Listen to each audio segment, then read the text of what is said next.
Olá, tudo bem? Professor Alexandre Novaes aqui mais uma vez com vocês. Sou professor de Geografia aqui da Central de Curso do Professor Pimentel. E hoje nós vamos corrigir a prova de Geografia da PM, a parte de Geografia. Prova que foi realizada aqui no dia 24 de novembro, tá? Alguns dias atrás. Nós vamos dar início aqui. Deixo aqui com vocês o meu e-mail, caso você tenha alguma dúvida, se você quiser entrar em contato, só você mandar um e-mail para esse endereço aqui, tá?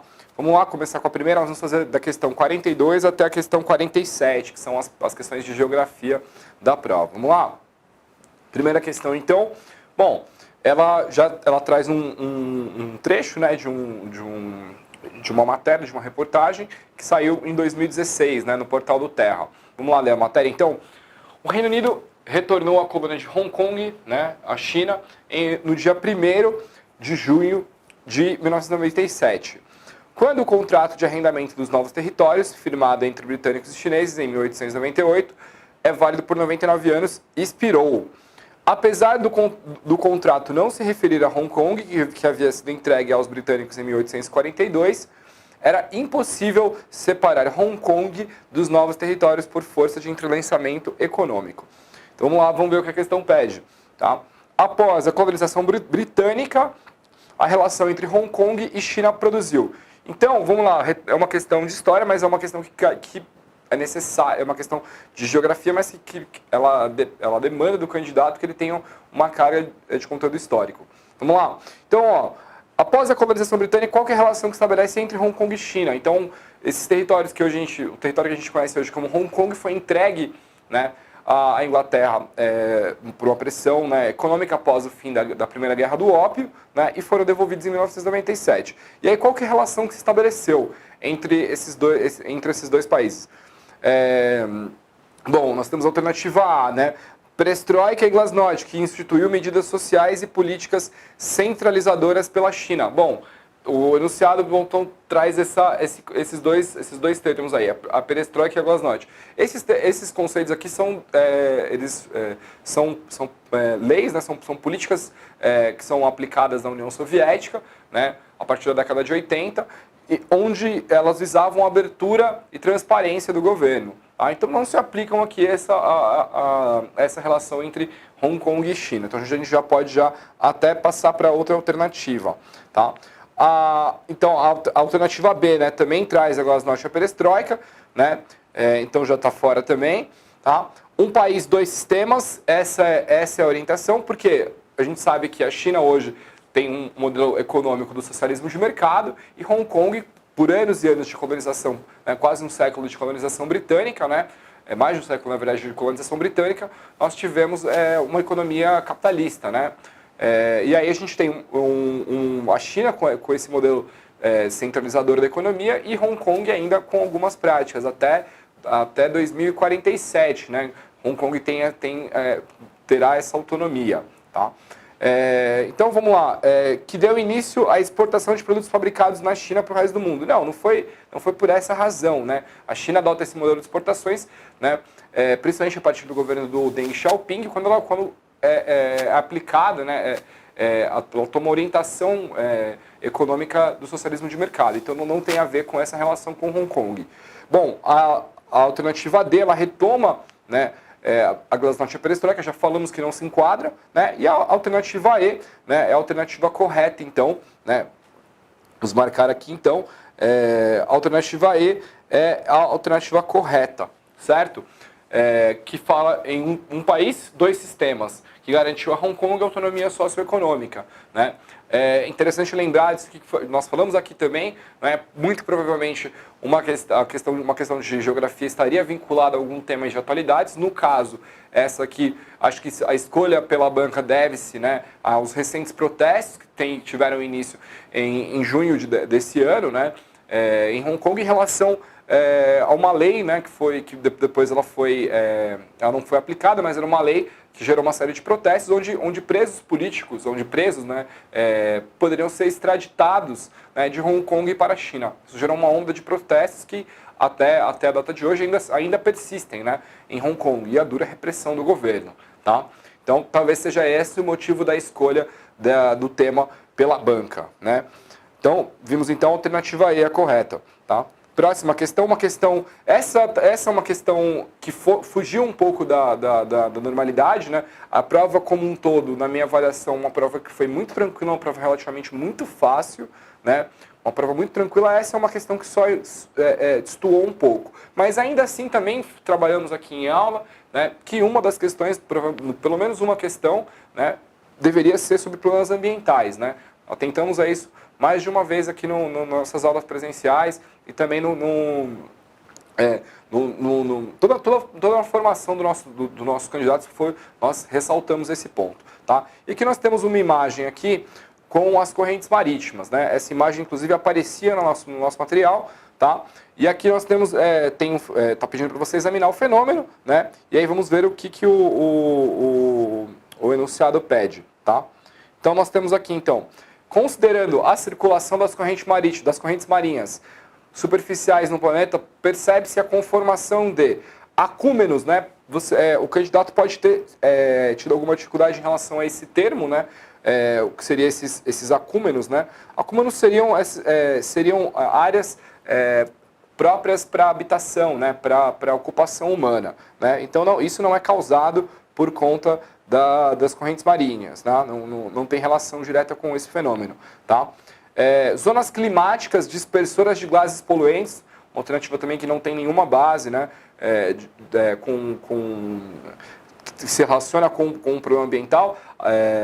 Então, hotspots, né, que são áreas de grande abundância de espécies vegetais e animais, tem uma grande biodiversidade, porém essas áreas estão sofrendo ou uma grande degradação ou correm, as espécies que estão nessas regiões sofrem o risco de extinção, né? Isso que é um hotspot. Então, também não se enquadra com o enunciado. E a alternativa D, que fala dos giros oceânicos, né?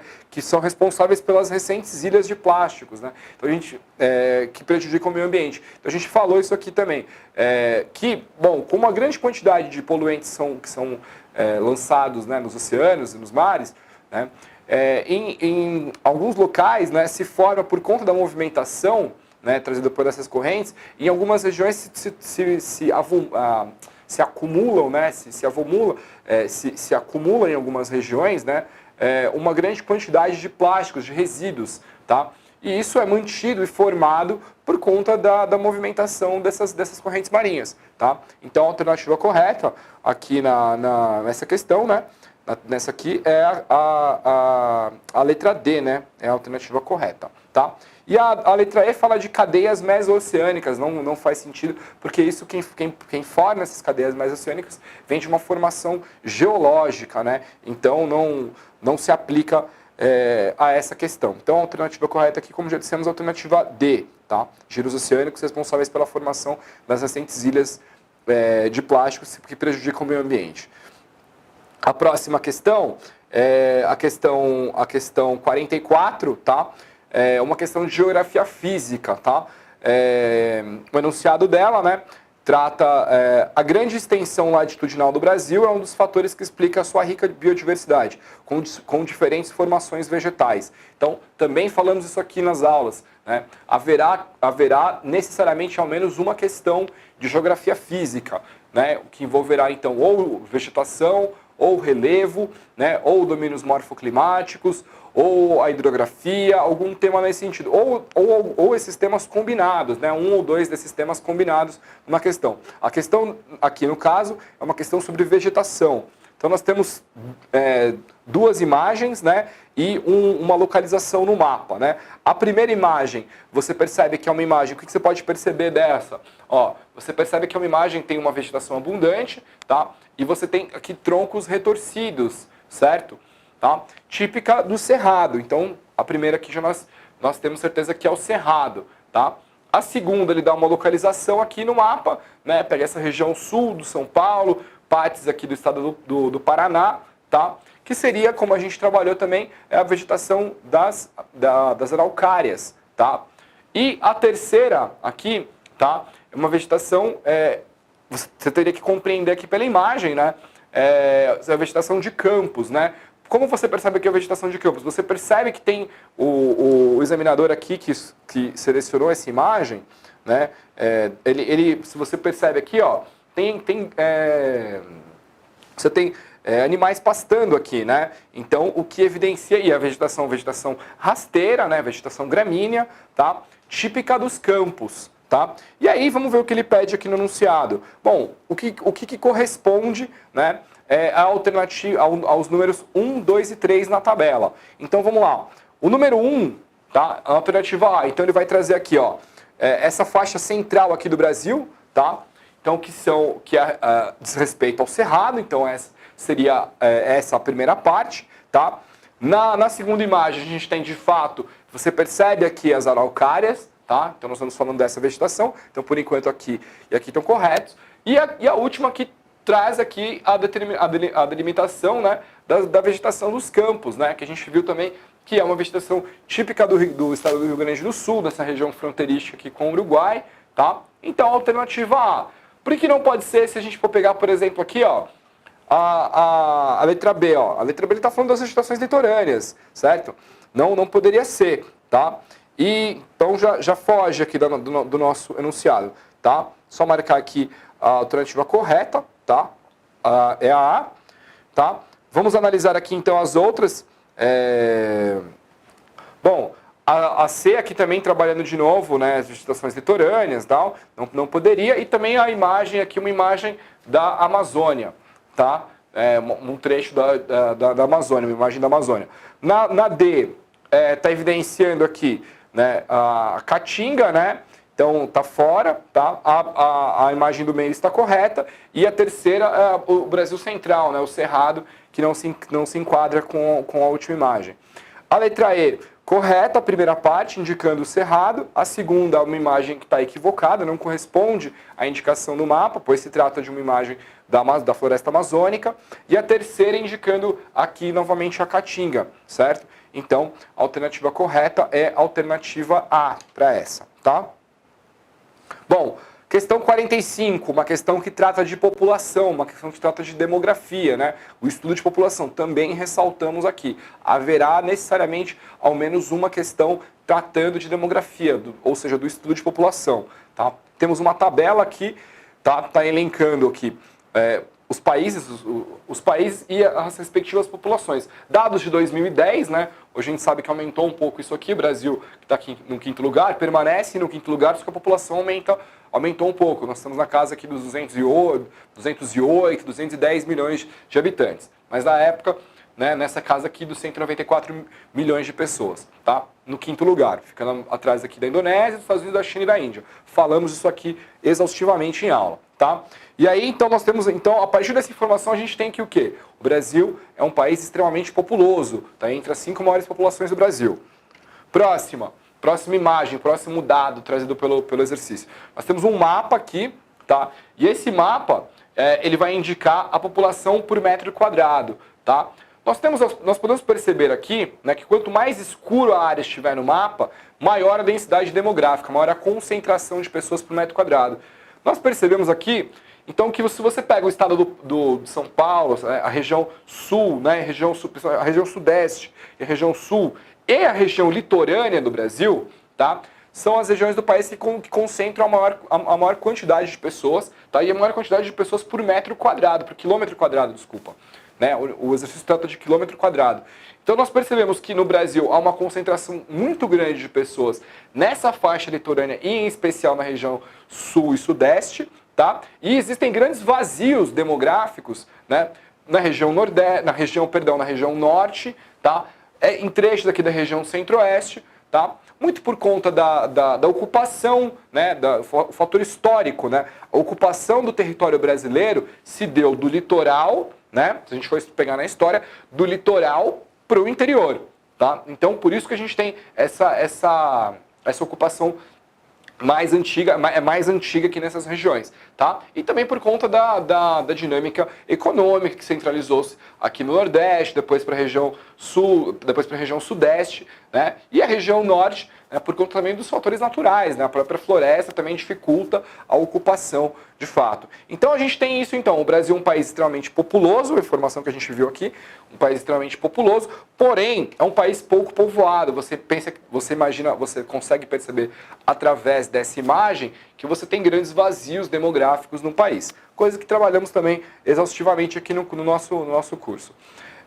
Considerando a informação apresentada, é correto afirmar que o Brasil se caracteriza como um país populoso, né? Nós temos uma população muito grande, porém é um país pouco povoado, certo? Então a alternativa que descreve então esse fenômeno aqui é a alternativa B, né? Onde diz que o Brasil é um país populoso e pouco povoado. Uma questão muito fácil realmente, tá? Continuando então, vamos para a questão 46, tá? Questão que fala sobre a industrialização no Brasil, tá? Então vamos lá. Até os anos 20, o contexto econômico do país não estimulava significantemente o desenvolvimento industrial. Mas aqueles de 29 introduz mudanças nesse quadro. O violento corte nas importações retomando, né, a aquisição de produtos, né, vindo de países de outros países, né? O violento corte nas exportações de bens de consumo criou uma conjuntura favorável ao investimento na indústria nacional. Os produtos industrializados no Brasil passaram a ocupar boa parte do mercado interno, antes praticamente abastecido só por produtos importados. Tá? Temos um texto aí, então. E aí, vamos lá, vamos retomar então um pouquinho esse conceito. Bom, o Brasil, nos contextos de crise, né, e guerra, tá, o Brasil se viu forçado, obrigado, né, a passar a produzir os produtos que eram aqui consumidos, né? Isso ocorre de forma intensa no pós-Primeira Guerra Mundial, no durante e no pós-Primeira Guerra Mundial, mas que toma uma força muito grande, como o texto trabalha, a partir da crise de 29, né? Que é uma crise que abala o sistema capitalista inteiro, de forma geral, né? E nós temos também, no ano de 1930, a Revolução de 30, onde Vargas toma o poder e a orientação da política econômica do Brasil muda, né? Nós passamos de um país onde a economia era voltada, né, para a produção de gêneros agrícolas para exportação, em especial o café, né? O Brasil era um grande exportador de café e a política do país era conduzida por pessoas ou próximas, né, ao café, né, a grandes plantadores, a grandes proprietários de terra vinculados ao café, ou pessoas próximas, né, ou próprios, né, cafeicultores ou pessoas próximas, né? Então a gente tem até esse nome, a República Oligárquica, né, que prevalece até 1930, quando Vargas toma o poder e remove, né, essas elites do poder do governo federal, né? E aí a gente começa, a partir daí da década de 1930, uma industrialização do Brasil, né? A partir do governo Vargas, da era Vargas, né? Então, bom, exercício também muito tranquilo, né? O exercício retoma, inclusive, o tema aqui, é importante a gente falar aqui. Ele fala aqui, ó, ele vai falar um violento corte, vou assinalar aqui pra gente, um violento corte nas importações, tá? Então ajuda o candidato essa informação, né? As importações, já que são cortadas, é necessário que se produza aqui no país, aqui no Brasil, tá? E aí então vamos lá, vamos ver qual que é a alternativa que descreve esse momento, né, trazido aí pelo texto. Bom, Revolução Verde não tem nada a ver. Revolução Verde é um processo de modernização das técnicas agrícolas, tá? Que se dá a partir do final da década de 50, tá? Nada tem a ver com o tema aqui. Milagre brasileiro também não tem nada a ver. E a alternativa C, substituição de importações, tá? Que é o termo que melhor se enquadra aqui, é o conceito que melhor descreve esse período, tá? Desconcentração concentrada também não diz respeito. E a abertura econômica é um outro momento histórico. A gente está falando dos governos, principalmente o governo Collor, o governo Fernando Henrique Cardoso, onde há uma abertura para o capital internacional, privatizações, tá? Abertura para o capital internacional. Então, a alternativa desse exercício aqui, a alternativa correta é a letra C, tá? A letra C, tá? É a correta aqui desse exercício, tá? Então, bom, exercício também extremamente tranquilo, tá? Sobre a geografia industrial, né? Das transformações do espaço aqui trazidos aqui pelos processos econômicos, né? Tranquilo, mas muito tranquilo também, tá? Bom, Próximo exercício, tá? Fala sobre o exercício também de temas ambientais, como falamos também, cairia na prova, trabalhamos exaustivamente. Vamos lá, vamos acompanhar o texto. Paraty, né, é uma vasta área de parques, matas e reservas que circundam o seu sítio histórico. Receberam o título de Patrimônio Mundial da Unesco, em função de seus excepcionais produtos culturais e naturais. Segundo todas as declarações pós-reconhecimento, a expectativa dos governos com a obtenção do título, né, então esse título aqui, de Patrimônio Mundial da Unesco, é ampliar o turismo e conseguir recursos para poder enfrentar os desafios da gestão do local. No caso, para Paraty, onde a turistificação do sítio urbano já ocorreu, a expansão do turismo pode representar uma ameaça ao patrimônio natural e às comunidades naturais. Então vamos lá. Paraty é uma região, como o exercício fala, tem parques, tem matas, reservas e também tem um patrimônio cultural, histórico que deve ser preservado, certo? E Paraty recebe, né, alguns eventos, como a Flip, por exemplo, a feira um festival dedicado à produção literária, então vai uma quantidade grande de pessoas, de turistas, tá? E aí o exercício fala, né? Então tudo isso aí a gente contextualizou. Bom, e o exercício fala, o risco alertado no excerto, no trecho, né, destacado, ao interesse do capital especulativo que pode tornar a região fechada à visitação pública. Ao contrário, o interesse do capital, aqui capital a gente entende como dinheiro, como investimento, né, o interesse do capital aqui é trazer mais pessoas, né, fazer condomínios, promover visitação, promover turismo nessa região aqui. Então, podemos tirar a alternativa A de cogitação.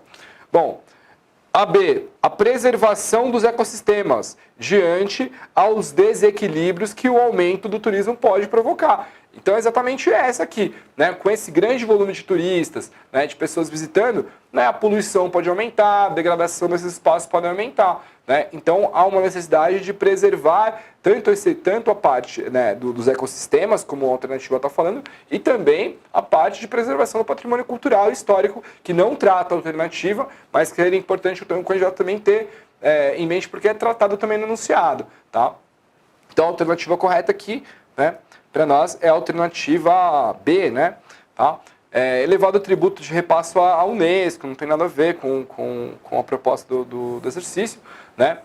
A urbanização requerida pela Unesco, que pode promover... Não, a Unesco quer proteger, né? O objetivo de você colocar isso numa região de proteção é realmente proteger essas áreas, né? E não intensificar a urbanização. Né? E requalificação dos espaços na região pública, que pode alterar as atuais ações de poder na esfera pública. Não tem nada a ver, tá? Então, eu agradeço você pela sua atenção até aqui, tá? Nós nos vemos numa próxima videoaula, numa aula presencial, ou numa próxima correção de prova, tá bom? Muito obrigado.